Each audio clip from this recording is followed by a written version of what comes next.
स्पर्श तिच्या प्रेमाचा भाग शेवट. समोरच्या स्टेजवरच्या मागे लपलेल्या मोठ्या बॅनरवरचा पडद्यावरती सरकवला तसं प्रणाल नाव बॅनरवर झळकलं. आज मोहिनी आणि प्रसादच्या मुलीचा नामकरण सोहळा होता. खूप थाटामाटात पार पडला होता सोहळा. सर्व कसे आनंदी होते, खास करून प्रसाद आणि त्याहूनही जास्त मोहिनी, कारण आज तिने आई होणं काय असतं हे अनुभवून बरोबर 6 महिना झाले होते. म्हणून आज बाळाची बारसे होते. सर्व कार्यक्रम बाळाची खूप काळजी घेतली जात होती. प्रसादने तर पूर्ण कार्यक्रम होईपर्यंत मोहिनी आणि प्रणालला अजिबात एकटं नाही सोडलं. खूप पाहुणे मंडळींना बाळाचं नाव आवडलं होतं. अगदी विचारपूर्वक असं नाव ठेवलं होतं त्यांनी. सर्व कार्यक्रम आवरायला सर्वजण ज्याच्या त्याच्या घरी निघून गेले. प्रत्येकाने बाळाला भेटरूपी काही ना काही घेतले होते. कोणी लिफाफ्यात पैसे दिलेत, तर काहींनी सोने आणि चांदीचे ऐवज दिलेत. काहींनी खेळणे आणलेत, तर काहींनी छान छान फ्रॉक आणलेत. प्रसाद आणि मोहिनीचे आई वडील एकाच गावात राहत असल्यामुळे आज प्रसादने मोहिनीसोबत तिच्या आई वडिलांच्या घरीच मुक्काम ठोकायलाच ठरवलं. तसंही ती डिलिव्हरीसाठी 9व्या महिन्यापासून तिच्या आईकडेच होती. प्रसाद जॉबमुळे मुंबईला राहत होता. मधून मोहिनी आणि प्रणालला भेटायला येणं चालूच राहायचं. बाळ अजून खूप लहान होतं, म्हणून इतक्यात मोहिनीला मुंबईला घेऊन जाणं ठीक नव्हतं. सर्व कार्यक्रम आवरल्यावर तो रात्री मोहिनीच्या वरच्या रूममध्ये झोपायला गेला. एवढा बाळ पण झोपी गेले होतं. दिवसभर कार्यक्रमाची धावपळ आणि पाहुणे सर्व आवाज यामुळे रात्री बाळ खूप रडले. पण मोहिनीच्या आईने हळूवार बाळाची मसाज केली आणि आताच कुठे ते जरा शांत झोपलं होतं. मोहिनी ही बेडवर प्रणालजवळ पडलेली होती. गर्भपणात खूप उलट्यानं त्रास झाल्यामुळे ती अशक्त झाली होती. त्यात डिलिव्हरी ही जरा कठीणच झाली होती. तिला असं शांत झोपलेलं बघून प्रसादने हळूच तिच्या डोक्यावरून हात फिरवला. प्रणालची त्याने हळूच पी घेतली आणि जरा वेळ बाहेर गच्चीवर थंड हवेत जाऊन बसला. त्याच्या मागोमाग मोहिनीही कानाला रुमाल बांधून आणि स्वेटर घालून बाहेर जाऊन बसली. एरवी थंडीमुळे तिची आई तिला घराबाहेरही निघू देत नव्हती, कारण त्याचा त्रास मोहिनीला नाही पण बाळाला नक्कीच झाला असता. म्हणून मोहिनीची आई मोहिनीवर सतत लक्ष ठेवायची. घरातील पहिलंच बाळ होतं, म्हणून सर्वजण बाळाची आणि मोहिनीची खूप काळजी घेत होते. पण आज तिच्या रूममध्ये तिच्याजवळ प्रसाद असल्यामुळे आई नव्हती तिच्याजवळ झोपायला, म्हणून ती त्याच्याजवळ बाहेर येऊन बसली. प्रसादने पटकन रूमच्या आतमध्ये जाऊन एक रजाई आणली आणि मोहिनीच्या अंगावर पांघरून टाकली आणि स्वतः पण त्या रजाईमध्ये जाऊन मोहिनीला मिठीत घेऊन बसला. त्याच्या मिठीत विसावल्याने तिला एक छान अशी ऊब मिळाली. मोहिनी एक नजर लावून एकसारखी प्रसादकडे बघत होती. काय ग, काय बघते इतकं? न राहून प्रसादने तिला विचारलंच. काही नाही रे, कधी कधी अजूनही विश्वास बसत नाही की मी तुझी झालीये. तुझं असं जवळ असणं खूप छान वाटतं. खूप पटकन वेळ निघून गेला ना प्रसाद. आता 1 वर्षाचा काळ गेला आणि किती काय काय ते बदलून गेले. आपल्या लग्नानंतर तुझ्यासाठी वेळ पण नाही देता आला. आता आपण सुनीताच्या लग्नात भेटलो, तिथे मी तुझ्यावर चिडले आणि इतक्यात रागात असताना देखील तू कधी माझ्या बोटात अंगठी घालून मला लग्नाची मागणी घातली, कळालं पण नाही. त्या दिवशी तू मला हक्काने लग्नासाठी मागणी घातली आणि बस, माझं तर जगच बदलून गेलं. मोहिनी प्रसादच्या खांद्यावर डोकं ठेवून तिचा आणि प्रसादचं 1 वर्षापूर्वीची आठवण आठवत होती. हो ना, सुनीताच्या लग्नाच्या दिवशी तुला लग्नासाठी मागणी तर घातली, पण खरं टेन्शन त्यानंतर होतं, कारण घरी सर्वजण आपलं लग्न मान्य करतील की नाही. त्यातल्या त्यात शुभम दादा माझ्याहून मोठा असून माझं आधी लग्न म्हणजे परत घरचे काय विचार करणार हा तर प्रश्नच होता. त्यानंतर परत स्वप्नील माझा मित्र म्हणून मित्राची बहीणच बायको म्हणून पसंत केली असं बाकी मित्र चिडवत हे पण एक टेन्शनच होतं. पण म्हणतात ना, मिया बीबी राजी तो क्या करेगा काजी. सर्वांनी कसं अगदी समजुतीने घेतलं ना. आपलं प्रेम सर्वांना मान्य झालं. माझ्या आईला तर खूप आधीपासूनच तू खूप आवडायची, म्हणून तिच्या मनासारखंच झालं होतं. फरक फक्त इतकाच की तिने दादासाठी तुला मागणी घातली होती, पण बाजी मी मारली. पण आईला काय कुणीही लग्न केलं तरी वाईट नव्हतं. तिला तू सून म्हणून हवी होती, हेच तिच्या मनासारखं झालं होतं. हो ना, आजकाल आपण चांगल्या सुशिक्षित लोकांची मनस्थिती बघतो ते फक्त पुस्तकी ज्ञानाने सुशिक्षित असतात. पण आईचं तसं नाही रे. त्या जरी जास्त शिकलेल्या नसल्या तरी मनाने मात्र त्या खूप मॉडर्न विचाराच्या आहेत. आधीच एक लग्न झालेल्या मुलीशी आपल्या मुलाचे लग्न होणं म्हणजे कोणत्याही आईला त्या मुलीला सून म्हणून स्वीकार करणं कठीणच केलं असतं. पण आईने तसं नाही केलं. त्या तर आपली आपली बातमी ऐकूनच किती खुश झाल्या होत्या. मला आईंचा खरंच एक सासू म्हणून आणि एक स्त्री म्हणून खूप अभिमान आहे. आणि आईनं सोबत राहून राहून असं जाणवलं प्रसाद मला की सर्व सासू वाईट नसतात, त्याला खूप अपवाद असतात. मोहिनी प्रसादच्या आईच्या मोठ्या मनाबद्दल बोलत होती. लग्नानंतर ही प्रसादची आई खूप जीव लावत होती मोहिनीला. सर्व छान पार पडलं. माझ्या आयुष्याला सर्वात सुंदर क्षण म्हणजे आपलं लग्न. अतिशय साधं सुध्यास पद्धतीने जरी झालं तरी ते खूप छान झालं होतं. प्रसाद परत आठवण करत होता त्या क्षणांची. सुनीताच्या लग्नात मोहिनीला लग्नाची मागणी घातल्यानंतर दोघांच्या घरच्यांनी लग्नाला होकार दिला. लग्न अगदी साधं झालं होतं. एक हॉल, अगदीच मोजके पाहुणे मंडळी आले होते. एकाच दिवसात सर्व विधी झालेत, हळद आणि लग्न. लग्नाच्या दिवशी मोहिनी आणि प्रसाद दोघेही अतिशय सुंदर दिसत होते. मोहिनीचं वधूरूप बघण्यास प्रसाद मात्र कासावीस होत होता आणि प्रसादला नवरदेव रूपात बघण्यासाठी मोहिनीच्या मनाची धडपड चालू होती. मोहिनीला असं मराठमोळ्या नवरीच्या रूपात बघून प्रसाद मनोमनी सुखावला होता. आणि त्याहून जास्त म्हणजे आज मोहिनी आयुष्यभरासाठी त्याची होणार होती. हेच त्याच्यासाठी खूप अविस्मरणीय होतं. पण तिला वारंवार बघून त्याचं अंतर्मन त्याला शाश्वती देत होतं की मोहिनी फक्त तुझी आहे. आणि त्याहीपेक्षा तो स्वतःच्या मनाला बजावून सांगत होता की मोहिनी माझी आहे की नाही हे महत्त्वाचं नाही, तर मी फक्त आणि फक्त माझ्या मोहिनीचाच आहे, अगदी आयुष्यभर. लग्नाच्या दिवशी प्रसादनेही साधारणच पेहराव केला होता, पण त्यातही त्याचं लोभस रूप खूप झळकत होतं. चांगल्या सुंदर तरुणींचे डोळे दिपवले होते त्याला बघून. त्याच्या नात्यामधले तर कितीतरी मुलींवाले त्याच्या आईवडिलांवर आणि त्याच्या निर्णयावर रागावले होते. इतकं शिक्षण असून, चांगला जॉब असून त्याने असं आधीच एक विवाह झालेल्या मुलीशी का म्हणून लग्न करावं असं काहींना काही वाटत होतं. पण त्याने आणि त्याच्या आईने वडिलांनी कोणाच्याच बोलण्यावर लक्ष नाही दिले. लग्नात दोघांची जोडी अतिशय सुरेख दिसत होती. मंगलाष्टक झाले. मंगलाष्टक होताना मोहिनीला तिच्या पहिल्या लग्नाचं काही आठवत होतं, म्हणून तिला थोडं मध्ये मध्ये अस्वस्थही वाटत होतं. पण प्रसाद तिला वारंवार नजरेने धीर देऊन सांगत होता, मोहिनी मी आहे ना आता, मग का ही अस्वस्थता? त्याच्या चेहऱ्याकडे बघून तिला नवीनच धीर मिळायचा. कन्यादानाचा विधीही साध्या पद्धतीनेच पार पडला. सप्तपदी घेताना प्रसादने तिचा हात अतिशय घट्ट पकडून ठेवला होता.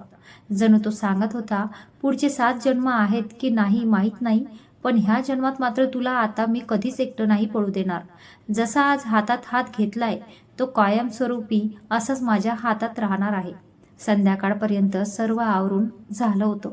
मोहिनी आणि प्रसाद दोघेही एकच शहरातले म्हणून कसलीच घाईगडबड नाही झाली. सर्व विधी आरामात झालेत. संध्याकाळी सर्वजण आवरून ज्याच्या त्याच्या घरी निघाले. मोहिनीला तिच्या आई वडिलांकडे बघून रडायला आलं, पण त्यांनी तिला समजावून सांगितलं की झालेल्या गोष्टी टाळता नाही येत, पण आता इथून पुढे तुझ्यासोबत कोण आहे हे तुला चांगलंच माहीत आहे, म्हणून आज तुला रडायचं तर रड, पण आम्ही मात्र प्रसादसारखा मुलगा आमचा जवाई झाला म्हणून खूप खुश आहोत. त्याच्या अशा बोलण्यावर तिलाही रडता हसू आलं. लग्नाच्या दिवशी संध्याकाळी प्रसादच्या घरात मोहिनीचा गृहप्रवेश झाला. तिने आवर्जून उखाणा पाठ करून ठेवला होता. प्रसादच्या काकांच्या मुलींनी तिला उखाणा म्हणायलाच लावला.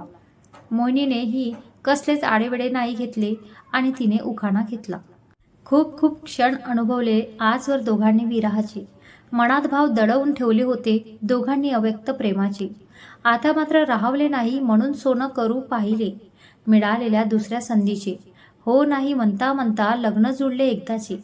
प्रसादरावांमुळे मिळाले मला आता सौख्य आयुष्यभराचे. अशा प्रकारे मोहिनीने घेतलेला उखाणा ऐकून सर्वांचं मन त्या दोघांच्या प्रेमाच्या विचारानेच भरावून गेले. प्रसादला तर तिच्या उखाण्यातला प्रत्येक शब्द हा काळजात खोलवर जपून ठेवावा वाटला, कारण अगदी 4 ओळीत तिने त्या दोघांचं आजवर आयुष्यातले क्षण व्यक्त केले होते. गृहप्रवेश झाल्यानंतर प्रसादच्या घरावरून जाताना थोड्या वेळ अंतरावर श्रीकृष्ण मंदिर होतं. तिथे प्रसाद आणि मोहिनीने संध्याकाळी देवदर्शन करायचं ठरवलं. अगदी छानपैकी दर्शन झालं. त्यानंतर दोघेही घरी आलेत. आज मोहिनीला ती तिच्या आईसोबत एकदा प्रसादच्या घरी आली होती. तो दिवस आठवला होता.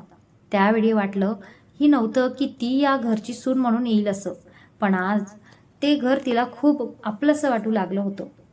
जास्त पाहुणे मंडळी नव्हती लग्नाला. प्रसादच्या आईने पाहुण्यांच्या 1760 प्रश्नांची उत्तरं देण्यापेक्षा जास्त पाहुण्यांना, खास करून ज्यांची या लग्नाविषयी नाराजी होती, त्या पाहुण्यांना बोलवलंच नव्हतं. कारण लग्नाचं निमंत्रण देताना बहुतेक पाहुण्यांनी हाच प्रश्न केला होता की एक घटस्फोटित मुलीशी प्रसादचं लग्न का म्हणून करताय. त्याच्या आईला वाईट वाटायचं ते लोकांना आणि त्यांच्या विचारसरणीच म्हणून असे लोक लग्नात येऊन पुन्हा पुन्हा तोच तोच प्रश्न करणार, म्हणून अशा लोकांना न बोलवलेलंच बरं.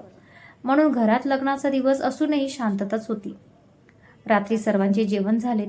प्रसाद आणि मोहिनी दोघेही वेगळ्या रूममध्येच झोपले होते, कारण अजून लग्नाची पूजा बाकी होती ना. तसेही दोघांनी आधीच ठरवलं होतं की जोपर्यंत घरातील सर्व पाहुणे त्यांच्या घरी जात नाहीत तोपर्यंत दोघांनी जरा लांबच राहायचं, कारण उगाच कोणाला चिडवायला चान्स नको. आणि तसंही दोघे खूप संयमी होते. लग्न आधीच मुंबईला कोणाचं काहीच बंधन नसतानाही ज्यांनी स्वतःच्या मर्यादा ओलांडल्यात नाही त्यांना 2-4 दिवसांनी काय फरक पडणार होता. प्रसादच्या काकाच्या मुली, काही मावशीचे मुलं मुली ही होते, म्हणून कोणालाच चिडवायला आपण चान्स नाही द्यायचा हेच ठरलं होतं दोघांचं. दुसऱ्या दिवशी सकाळी सत्यनारायण पूजा आणि रात्री छोटंसं रिसेप्शन ठेवायचं ठरवलं होतं. म्हणून लग्नाच्या दिवशी रात्री सर्वजण पटकन झोपी गेले. सकाळी सकाळी मोहिनीला पटकन जाग आली तेव्हा अचानक तिचं लक्ष तिच्या हातावर आणि गळ्यातील मंगळसूत्रावर गेलं. हातातल्या मेहंदीत प्रसादचं नाव बघून ती खूप सुखावली होती. तिने त्या नावावर तिचे ओठ टेकवले. गळ्यातील मंगळसूत्र बघून तिला नव्याने आयुष्याची सुरुवात झाल्याची शाश्वती मिळाली. तिच्या विचारात ती हरवली होती, पण अचानक बाहेरची गडबड ऐकू आली. म्हणजे बाकी पण उठलेले आहेत हे तिला कळालं. म्हणून तिने तिचं सर्व आवरायला घेतलं आणि नंतर किचनमध्ये जायचं ठरवलं. किचनमध्ये पूजेचा प्रसाद आणि नाश्ता वगैरे बनवून झालं होतं. प्रसादच्या काकाच्या मुलींनी मोहिनीला 2-3 दिवस काहीच काम करू न देण्याचं ठरवलं होतं. जणू काही नव्या नवरीचे 9 दिवस तिच्यासाठीच राखून ठेवायचे होते. पण मोहिनी मात्र सर्वांना मदत करू लागत होती. ती सर्वांना नाश्ता वाढून देत होती. नेहमीच्या सवयीप्रमाणे प्रसाद पण लवकर उठून फ्रेश होऊन बनियान आणि 3/4 वरच आला होता. त्याचे ओले केस पुसत तो घरात इकडून तिकडे फिरत होता. त्याला असं बघून मोहिनीचं हृदय तर धडधडतच होतं. अचानक तिला सैरभर वाटू लागलं. हातातील नाश्त्याची प्लेट हातातच थरथरू लागली होती आणि तो मात्र काहीच बघितल्यानं सारखा तिच्या हातातून प्लेट घेऊन टीव्ही समोर बसला. सकाळी सकाळी बातम्या ऐकायला आवडत असल्यामुळे सर्वात आधी टीव्हीचं रिमोट घेऊन टीव्ही लावला. टीव्हीवर तो ज्या कंपनीमध्ये जॉबला होता त्या कंपनीची बातमी चालू होती. कंपनीने खूप चांगली प्रोग्रेस केली म्हणून कंपनीचं अवॉर्डसाठी सिलेक्शन झालं होतं. प्रसादला ही बातमी ऐकून खूप आनंद झाला होता. खरं तर त्याला टीव्हीच्या नादात आणि कंपनीच्या बातमीच्या नादात भानच नव्हतं की आता साडीवर आलेली मुलगी ही मोहिनी होती असं. मोहिनीला मात्र त्याने असं दुर्लक्ष केलेलं खटकलं. तिने पण नंतर त्याच्या समोर जायचंच टाळलं. 11 वाजता पूजेचा मुहूर्त होता. प्रसाद आधीच तयार होऊन येऊन बसलेला होता. साध्या कुर्तीमध्येही तो उठून दिसत होता. कितीही नाही म्हटलं तरी आता मात्र डोळे तिची वाट बघत होते. तिला बघायला मन कासावीस होत होतं. पूजेची सर्व तयारी झाली होती. प्रसादचा मावशीच्या मुलींसोबत मोहिनी पण तयार होऊन आली. तिला बघून प्रसाद मात्र घायाळच झाला. मन बेचैन होत होतं त्याचं. तिला असं स्वतःच्या अवतीभोवती सतत साडीवर बघून त्याचं मन नव्याने बहरत होतं. खूप अथक प्रयत्नाने स्वतःवर कंट्रोल करावं लागत होतं त्याला, पण नजरेने मात्र तिला छेडायचा चान्स काहीच तो सोडत नव्हता. मोहिनी पण आज खूप सुंदर दिसत होती. तिने मुद्दामून आज प्रसादच्या आवडीने घेतलेली पैठणी घातली होती. तिला त्या पैठणीत बघून त्याला मुंबईमधली मंदिरातील मोहिनीची पहिली भेट आठवली. प्रसादच्या आईला पण तिने घातलेली ती पैठणी बघून खूप आनंद झाला. मोहिनीला समोर बघूनच प्रसादने हळूच तिला डोळा मारला आणि खूप छान दिसतेस असं नजरेनेच खुणावलं. ती मात्र डोळे मोठे करून त्याच्याकडे बघत होती. दुपारी पूजा वगैरे आवरून संध्याकाळी छोटंसं रिसेप्शन झालं. त्यातही दोघे सर्वांच्या नजरेत भरत होते. जोडी अगदी शोभून दिसत होती. सर्वांच्या नजरा दोघांवरच होत्या. मोजकेच पाहुणे असल्यामुळे प्रोग्राम लवकरच आवरला होता. मोहिनीच्या आई वडिलांच्या डोळ्यात आनंदाश्रू तरळत होते. कुठल्या आई वडिलांना नाही वाटत की आपल्या लेकीचा संसार चांगला व्हावा. त्यात प्रसादसारखा जावई मिळाला म्हणजे तर ते आता कायमचे चिंतामुक्त झाले होते. खरं तर जात-पात न बघता मुलीचं सुख कशात आहे हे त्यांनी बघितलं आणि आज मोहिनीच्या निर्णयावर ते खुश होते. लग्नाला यायला जमलं नाही म्हणून सुनीता रिसेप्शनला आली होती. तसंही ती आता प्रेग्नेंट होती म्हणून जास्त धावपळ नव्हती करायची, म्हणून ती आरामात थोड्या वेळासाठी आली होती. लग्न आणि गरबा पण मानवलं होतं तिला. खूप सुंदर दिसत होती. प्रसाद आणि मोहिनीला भेटून ती आणि तिचा नवरा लगेच नागपूरमध्येच हॉटेलवर रूम बुक केली होती. तिथे निघून गेले. सुनीताला बघून मोहिनी आणि प्रसादला खूप आनंद झाला होता, कारण तिच्या प्रेग्नन्सीमुळे ती येईल की नाही हे निश्चित नसतानाही ती आली होती.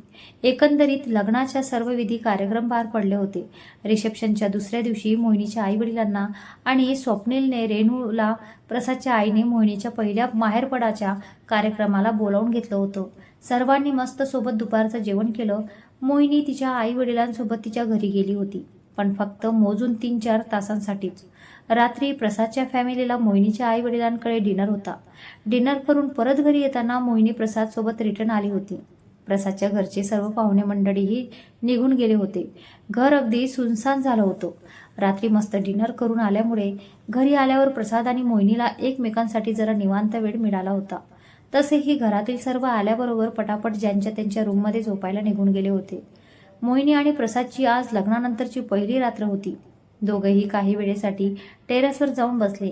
2 प्रेमयुगलांसाठी थंड हवेत बसण्याचा मोह आणि माहोल काही वेगळाच असतो. त्याला प्रसाद आणि मोहिनी तरी कसे अपवाद असणार. मोहिनीने अतिशय सिंपल साडी घातलेली होती, अगदीच लाईट वेट.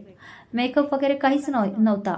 तसंही गेल्या 2-4 दिवसांपासून तिला सतत ते मेकअप वगैरे करून वैताग आला होता. तिला नेहमीच सिंपल राहायला आवडायचं आणि प्रसादला नेहमीच तिचं असं सिंपल राहणी बघून भुरळ पडायची. वरती टेरेसवर मोहिनी भिंतीला टेकून उभी होती. प्रसादला कोणाचा तरी कॉल आला होता म्हणून तो जरा वेळ खालीच होता. मोहिनीला आज आकाशातील चांदणे बघण्यात वेगळाच आनंद वाटत होता. वारंवार मनाला समजूत घालूनही विश्वास बसतच नव्हता की आपलं पहिलं प्रेम हे आपल्यासोबतच आहे. तिचा प्रसाद आज तिचा झाला होता. विचारानेच मनात अनेक प्रकारचे तरंग उठत होते. लाजेची लाली गालावर उठून दिसत होती. तिच्या विचारांत ती गुंग असताना दबक्या पावलांनी प्रसादने मागून येऊन तिला कमरेला घट्ट पकडलं आणि ती अचानक घाबरली. त्याची हनुवटी तिच्या खांद्यावर होती. त्याचे श्वास तिच्या मानेवर गुंजत होते. साडी घातल्यामुळे तिच्या उघड्या कमरेवरून पोटावर त्याचे हात चाळे करू लागले. मोहिनीचं मात्र भान हरपत होतं. त्याला बाजूला लोटायची इच्छा होत नव्हती. प्रसाद, हे काय असं अचानक? ती खूप हिंमत करून डोळे लावून त्याच्या कानाशी पुटपुटली. चूप. जे आजवर कधीच नाही अनुभवलं तेच आज होणार आहे. आणि आज शब्द नाही तर मनातल्या भावनांना समजून घ्यायचं. आजवर खूप ऐकलं तुझं. आज तुझी इच्छा नाही जाणून घ्यायची मला.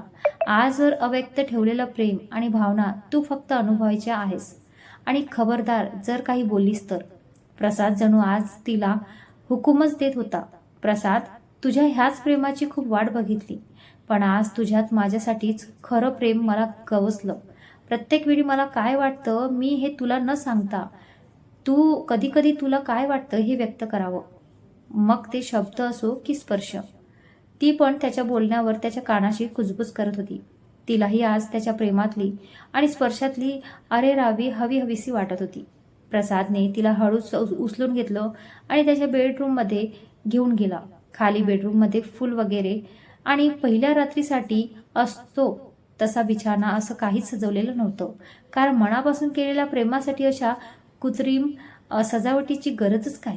आज दोघांना मिळालेलं एकमेकांचं प्रेम हेच खूप होतं. प्रेमातली पवित्रता, विश्वास आणि खरेपणा हाच आज दोघांसाठी खूप होता. रात्र ढळत चालली होती. दोघांच्या स्पर्शातली नशाही वाढत होती. शब्दविनाही आज दोघांनी खूप काही व्यक्त केलं होतं. आज ती त्याच्यात आणि तो तिच्यात एकरूप झाले होते. आज पहिल्यांदा प्रसादने तिची इच्छा जाणून घेतली नव्हती आणि त्याच्या असं हक्काने तिच्यावर त्याला झोकून दिलेलं बघून तीही खूप हरखून गेली होती. आज खऱ्या प्रेमासाठी तहानलेल्या सारितेला आज कुठे समुद्र गवसला होता.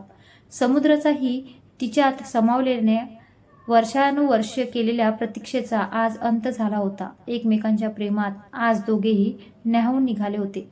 पहिल्या आंतरिक कोमल स्पर्शाने आज आयुष्यभराचे गुलाबी क्षण टिपले होते. एकमेकांच्या बाहुपाशात आज वस्त्रांनाही स्थान नव्हते, कारण आज दोन जीव हे दोन नसून एक झाले होते. लग्नाच्या पहिल्या रात्रीनंतर दोघांमधील प्रेम आतुरता ही नव्याने बहरत होती. काही दिवस दोघांनी गावीच राहायचं ठरवलं होतं. थोड्या दिवसानंतर दोघेही परत मुंबई प्रसादच्या फ्लॅटवर सेटल झाले. मोहिनीने तिचा संसार नव्याने थाटला. फ्लॅटला एक फ्लॅट नव्हे तर एक घर पण आलं होतं. हे सर्व बघून प्रसाद किती वेळा तरी मोहिनीचंच कौतुक करत करत थकत नव्हता. तिला असं साडीवर आणि वेगवेगळ्या रूपात बघून त्याची प्रत्येक रात्र आणि सकाळही तिच्यासोबतच गोली गुलाबची जात असायची. लग्नानंतर मोहिनीने काही महिने जॉबमधून ब्रेक घेतला होता. मिळेल तसा वेळ आणि प्रसादच्या ऑफिसच्या सुट्टीनुसार दोघेही फिरायला जायची. हनीमूनसाठी दोघांनी सिमला फिरायचं ठरवलं होतं. त्यानुसार ते फिरूनही आले. नंतर सर्वांचं प्रेम युगलासाठी प्रसिद्ध असलेलं आपलं महाबळेश्वर पण फिरून घेतलं. पुढचा प्लॅन केरळला जाण्याचा होता. पण अचानक मोहिनी मॅडम लग्नानंतर काही दिवसातच गोड बातमी देऊन बसल्या. मग काय, कसलं फिरणं आणि कसलं काय? मोहिनीला हे बाळ हवं होतं. देवाने खूप लवकर सुख तिच्या नशिबी जाणू काही आता लिहूनच ठेवलं होतं. प्रसादला मोहिनीच्या इच्छेपुढे जाता नाही आलं. मागच्या वेळी ती बाळावरून खूप दुखावली गेली होती. आता कुठेतरी तिचं ते दुःख सुखाच्या रूपात भरून काढण्याची हीच वेळ होती. म्हणून त्यालाही हे बाळ हवंसं वाटलं. गावी सर्वांना ही बातमी कळताच तिला सर्वांनी जणू काही सूचना देऊन वेडं करून सोडलं होतं. पण दोघांही घरात खूप आनंदाचं वातावरण होऊ लागलं होतं. प्रसादने 9 महिने मोहिनीची खूप काळजी घेतली होती. तिला वारंवार काय हवं काय नको सर्व डोहाळे त्याने पुरवले. प्रसादची आई, मोहिनीची आई आणि मधून रेणू सतत कोणी ना कोणी तिची काळजी घ्यायला मुंबईला येऊन जाऊन राहत होते, कारण मोहिनीला प्रवास अजिबात सांगितला नव्हता. आधीच्या गर्भाशयातील सर्जरीमुळे मूलबाळ होण्याचे तिला 50% चान्सेस होते. देवकृपेने लवकर गर्भधारणा राहिली आणि सर्वांना खूप आनंद झाला. मोहिनीची डिलिव्हरी ही मुंबईलाच करण्यात आली. मोहिनीने एक गोंडस मुलीला जन्म दिला होता. जन्मल्यापासूनच त्या बाळाच्या एक गालावर खडी पडायची. ही गोष्ट मोहिनी आणि प्रसादसाठी खूप विशेष होती. डिलिव्हरीमध्ये तिला खूप त्रास झाला होता. प्रसादचा जीव खूप कासावीसी होत होता. तिला झालेल्या वेदना आठवून तो वारंवार विचार करायचा की आता दुसरं बाळ नाही होऊ द्यायचं. त्याला त्याची मोहिनी खूप नशिबाने मिळाली होती आणि तिच्यापेक्षा त्याला दुसरं काहीच महत्त्वाचं नव्हतं. डिलिव्हरीनंतर ती जेव्हा बऱ्यापैकी चालू फिरू लागली तेव्हा तिला गावी तिच्या आईच्या घरी नेण्यात आले आणि आज जवळजवळ 6 महिन्यानंतर मोहिनी आणि प्रसादच्या मुलीचा नामकरण सोहळा होता, जो खूप आनंदात पार पडला होता. हॉस्टेलवर असताना प्रसादने कवितेत म्हटल्याप्रमाणे प्रसादच्या नात्याचा शुभारंभ त्यानेच केला होता. दोघांनी मुलीचं नाव प्रणाल ठेवायचं ठरवलं आणि अखेर तेच ठेवलं. एकमेकांच्या मिठीत आज खूप आठवून दोघेही सुखावले होते. गुलाबी थंडीत हरवले होते. न कळतेही प्रसादने मोहिनीला जवळ ओढले आणि तिला भरलेली थंडी कमी करण्यासाठी त्याने त्याचे ओठ तिच्या ओठांमध्ये गुंफले होते. हल्ली त्याच्या आशा हक्काच्या आणि अरेराविशच्या स्पर्शाने ती मात्र रोम हर्षून जायची आणि त्याच्यात ती स्वतःला हरवून बसायची. अशा प्रकारे नियतीने दिलेली पहिली संधी दोघांनीही गमावली होती. पण आता ही दुसरी संधी दोघांनीही आजमावली होती. इथेच या सुंदर प्रवासाचा शेवट होत आहे. मोहिनी, प्रसाद आणि छोट्या प्रणालच्या आयुष्यातील हा नवा अध्याय प्रेम, विश्वास आणि नशिबाच्या सुंदर संगमाने फुलला. कधी गैरसमज, कधी वेदना, पण शेवटी जिंकले ते खरं प्रेम. नियतीने दिलेली दुसरी संधी त्यांनी मनापासून स्वीकारली आणि त्या प्रेमाला एक गोड निरागस रूप मिळालं त्यांच्या लाडक्या प्रणालमध्ये. या कथेला इतकं प्रेम दिल्याबद्दल तुमच्या प्रत्येकांचं मनापासून आभार. तुमच्या प्रतिक्रिया, सपोर्ट आणि प्रेमामुळेच ही कथा इथपर्यंत पोहोचली. अशीच साथ आणि प्रेम पुढेही मिळत राहू द्या. धन्यवाद. भेटूया एका नव्या सुंदर कथेसोबत.